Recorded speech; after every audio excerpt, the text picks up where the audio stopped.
Do'stlar, bugun ozishligimizning 12-kuni tarozimiz 117 kiloni ko'rsatyapti, Allohga shukr. Ozishligimizning 7-kunida 118 kilo 200 gram edi. Oradan 5 kun o'tdi, 117 kilo, ya'ni 1 kilogram natijaga bo'ldi. Allohga behisob shukr.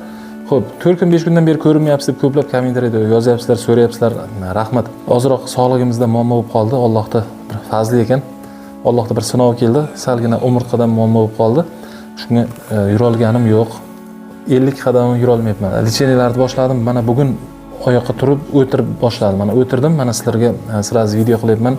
4 kun 5 kun juda ham og'riqli o'tdi. Ya'ni nervdan oyoqqa bergan oyog'i juda ham kuchli og'riq bor. O'tirsangiz ham og'riydi, yotsangiz ham og'riydi. Endi yursangiz-ku so'ramang.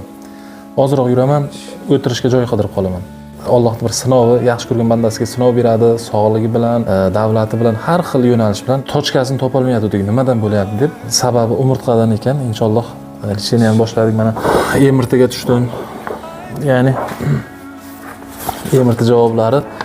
Licheniyani boshladik. Xudo xolasa 4 kun 5 kunda mukammal inshaalloh sog'ayib ketsak, licheniyalarni tugatib, keyin yurishga ruxsat beradi doktorimiz. Keyin sog'ligimiz ham pozovolit qiladi yurishga. Hozir ruxsat bergan bilan ham yura olmayman, xohlasam ham. Chunki juda ham kuchli og'riq oyoqda, belda.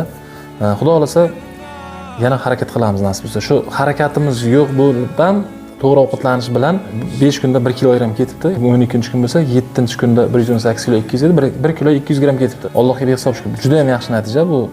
To'g'ri ovqatlanishni mukammal olib bordim. Ya'ni biron kuni ham buzganim yo'q.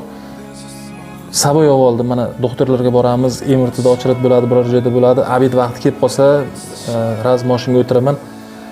O'zim bilan olib borgan ovqatlardan yeyman. Parhezim buzganim yo'q, Xudoga shukr. Suvlarni joyida ichayapman. Hayotingizga nimadir muammo bo'lmasin, parhezni to'xtatmang. Inshaalloh harakat qiling, maqsadini kuchli qiling, albatta o'zasiz. Albatta maqsad bilan olib boring, albatta o'zasiz. Mana qarang, 4 kun 5 kunda ham 1 kilogram natija bo'ldi. Hozir umuman yurmayapman, harakat yo'q. Shu qo'ldan kelgancha parhezni buzmasdan olib boryapman. Mana Allohga shukr natija. Finishga yetib borishga 27 kilo qoldi maqsadimga yetishga. Ya'ni 90 kilogram maqsad qilganmiz. Inshaalloh yetib boramiz. 12 kunda 5,5 kilogram natija. Zo'r. Sog' bo'linglar.